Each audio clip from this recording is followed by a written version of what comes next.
Hello, this is Austin Dennis back again with another TryHackMe walkthrough. Today we're going to be looking through the Intro to Digital Forensics room. This is the second to last video for the Introduction to Cybersecurity Learning Path. So we're working through this really quickly. It's a lot of simple stuff, but basically just trying to give you some easy foundational knowledge to understand the field a little bit better, and also just understand how to navigate through the TryHackMe website. So for task number 1, we'll look at Introduction to Digital Forensics, which is also the name of this room.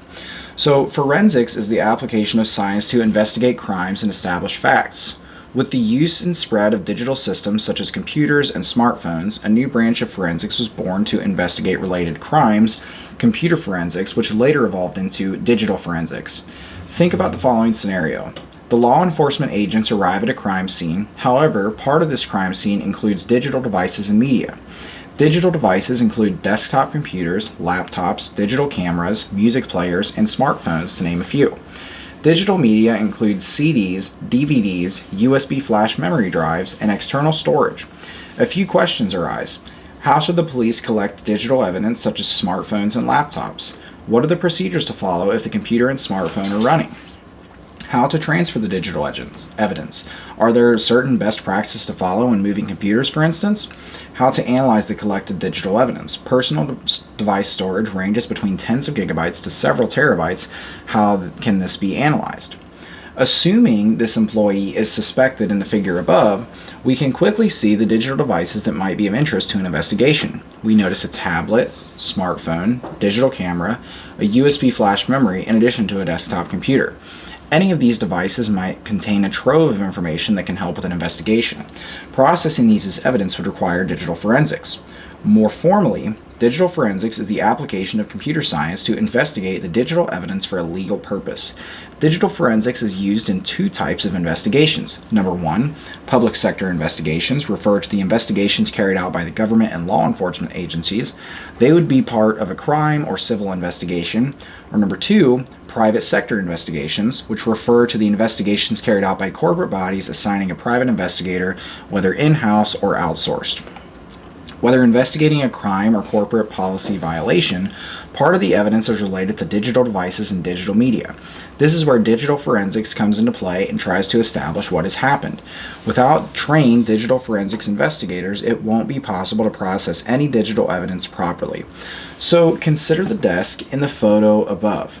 In addition to the smartphone, camera, and SD card, what would be interesting for digital forensics? So we've got a few different items here. There's SD cards, a camera, a smartphone, paper clips, paper with TryHackMe's logo on there, a pencil, post-it notes, and this other massive thing up in the corner, which is a laptop. That is the answer to your first question. Task number, that just showed me the picture. Task number 2, our digital forensics process. It says, as a digital forensics investigator, you arrive at a scene similar to the one shown in the image above. What should you do as a digital forensics investigator after getting the proper legal authorization? The basic plan goes as follows. So number 1, you're going to acquire the evidence. Collect digital devices such as laptops, storage devices, and digital cameras. Note that laptops and computers require special handling if they are turned on. However, this is outside the scope of this room. Number 2, establish a chain of custody. Fill out the related form appropriately. The purpose is to ensure that only authorized investigators had access to the evidence and no one could have tampered with it. Number 3, place the evidence in a secure container. You want to ensure that the evidence does not get damaged. In the case of smartphones, you want to ensure that they cannot access the network, so they don't get wiped remotely. Transport the evidence to your digital forensics lab. At the lab, the process goes as follows. Number 1, retrieve the digital evidence from the secure container. Number 2, create a forensic copy of the evidence. The forensic copy requires advanced software to avoid modifying the original data. Number 3, return the digital evidence to the secure container. You'll be working on the copy. If you damage the copy, you can always create a new one. Number 4, start processing the copy from your forensics workstation. The above steps have been adapted from Guide to Computer Forensics Investigations, 6th edition. More generally, according to the former director of Defense Computer Forensics Laboratory, Ken Zakito, digital forensics includes a proper search authority. Investigators cannot commence without proper legal authority. A chain of custody. This is necessary to keep track of who is holding the evidence at any time. Validation with mathematics. Using a special kind of mathematical function called a hash function, we can confirm that a file has not been modified. Use of validated tools. The tools used in digital forensics should be validated to ensure that they work correctly. For example, if you are creating an image of a disk, you want to ensure that the forensic image is identical to the data on the disk.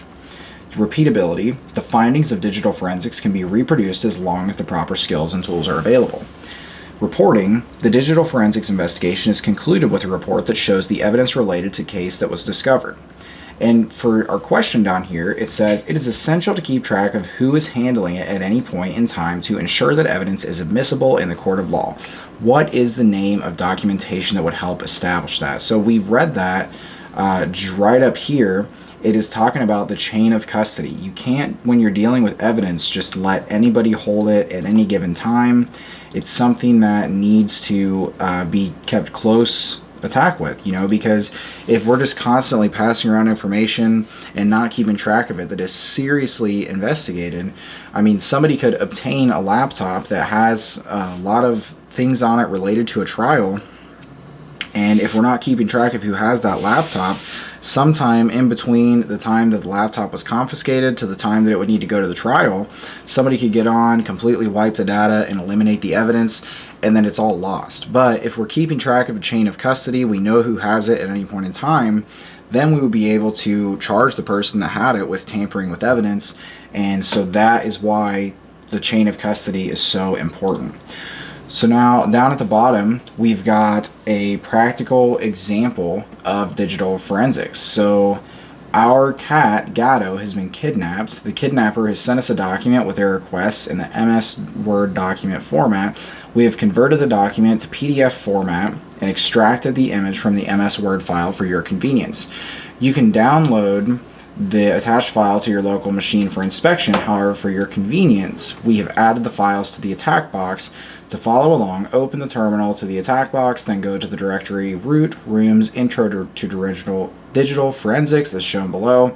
In the following terminal output, we changed the directory containing the case files. So let's go ahead and start our attack box here. So while that's loading, I can go ahead and tell you a little bit about digital forensics. So when you're dealing with police departments and governments, this is where you're mostly going to see something like this, but obviously you're going to be doing it in a company too. So they will take over a laptop or a computer or something whenever something just went wrong on a network, or someone's accessed something that they shouldn't, that gets set off on an alarm, and then they go to that IP address. One thing that governments and different networks will do to prevent intrusion to their network is basically set up a honeypot, which is an intentionally vulnerable thing or an intentionally illegal site. So people will go to honeypots to access materials that are illegal. They will, whether that be something related to drugs or some kind of child abuse content or anything like that. And basically, police and governments will keep track of who accesses that. They'll understand who the IP address belongs to, and once they've got enough and they get the legal authorization, they'll go and obtain all of the devices that were used in order to obtain that information.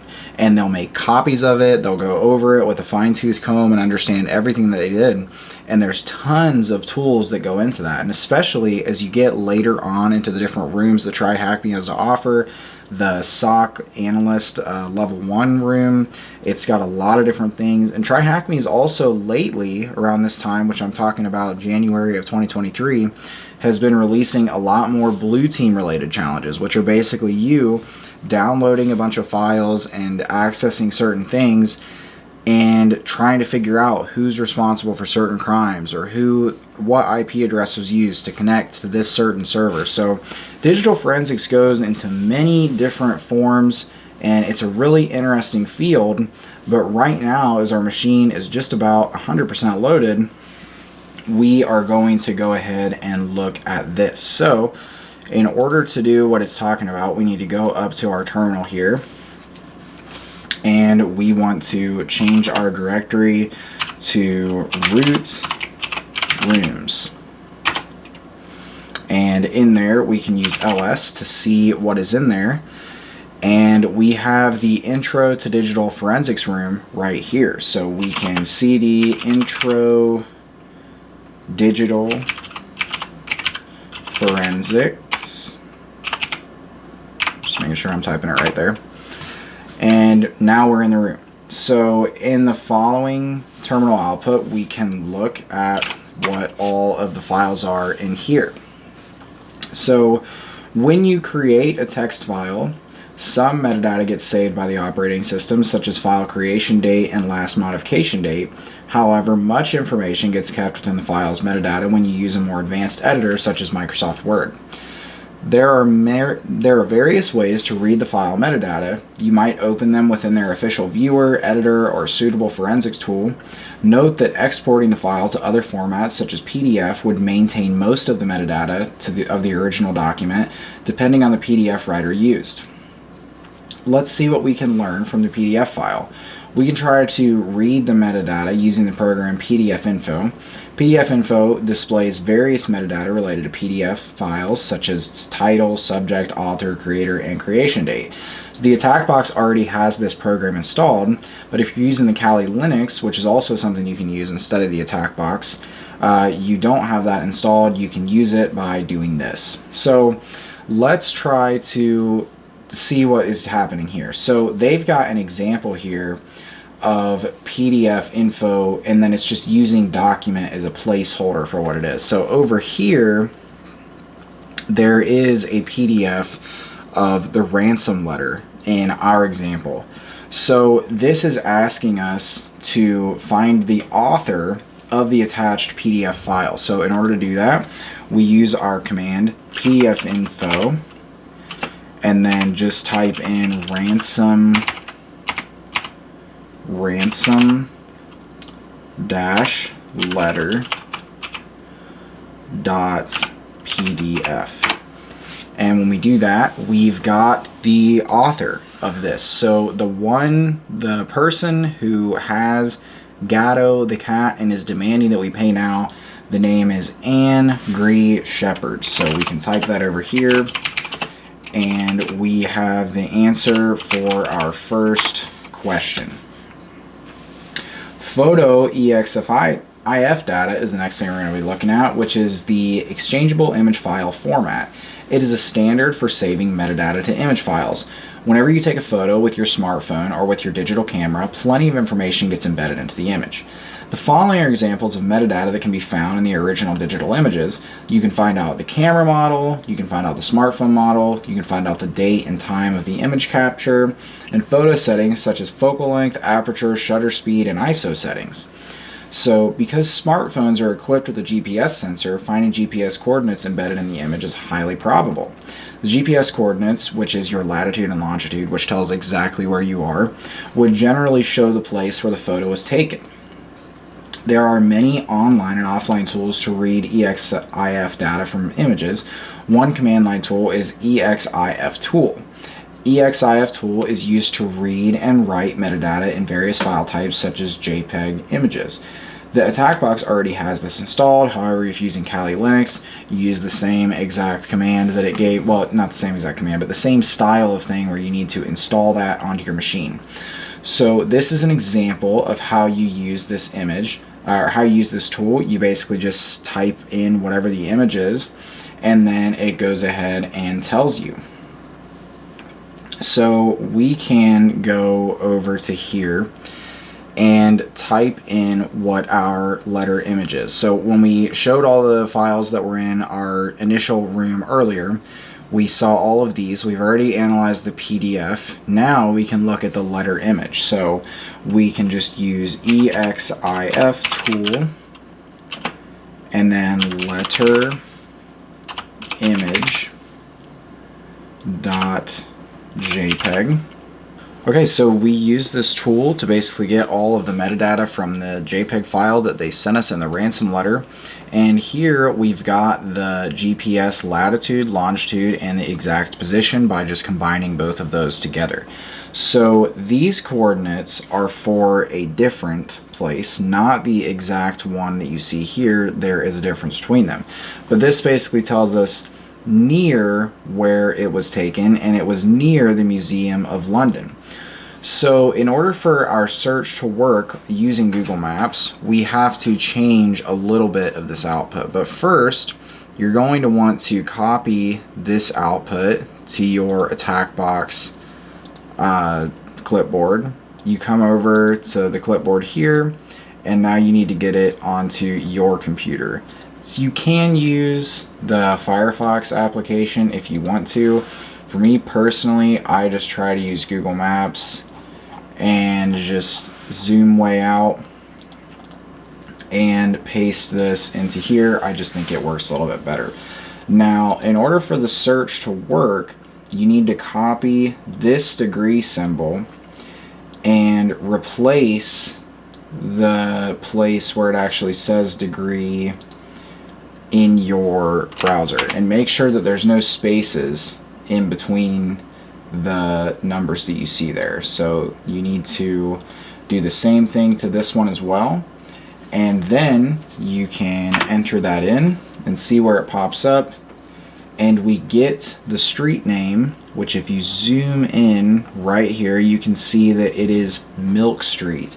How fitting, we're getting a ransom letter for a cat, and the street that it's held on is Milk Street. So that's the correct name. And then from there, the last thing for us to try to figure out is just to see the model name of the camera that was used to take this photo. So we can just scroll up until we find the name of the camera.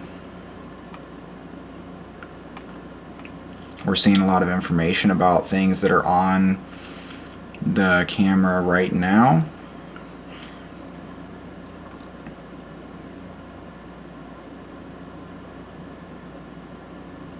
Stuff that was used to go into the file.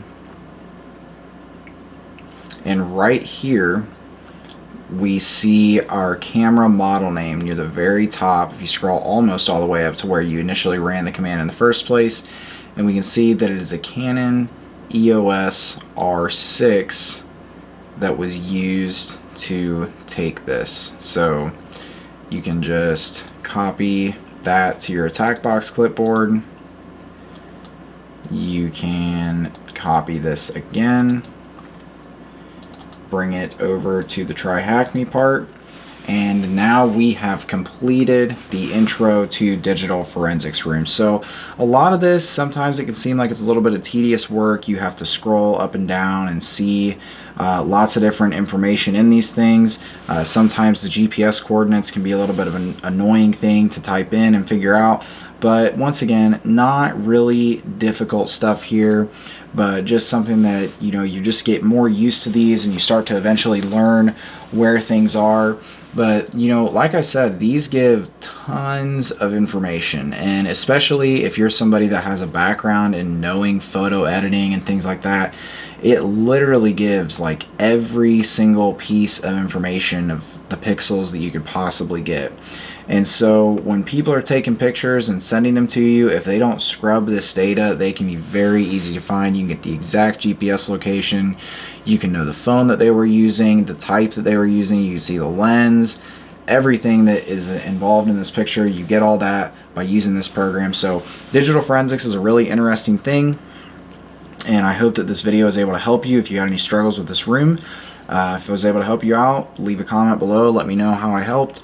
And if you do me a favor, leave a like, subscribe, and share this video with people that it might help also. We want to try to grow our reach as much as we can and continue to just help people working through TryHackMe and seeing all of the different information that they're able to learn from this program. So we've only got one more video left, in our Intro to Cybersecurity pathway, so I hope that you'll stick around and watch that one. But with that, I will see you guys next time.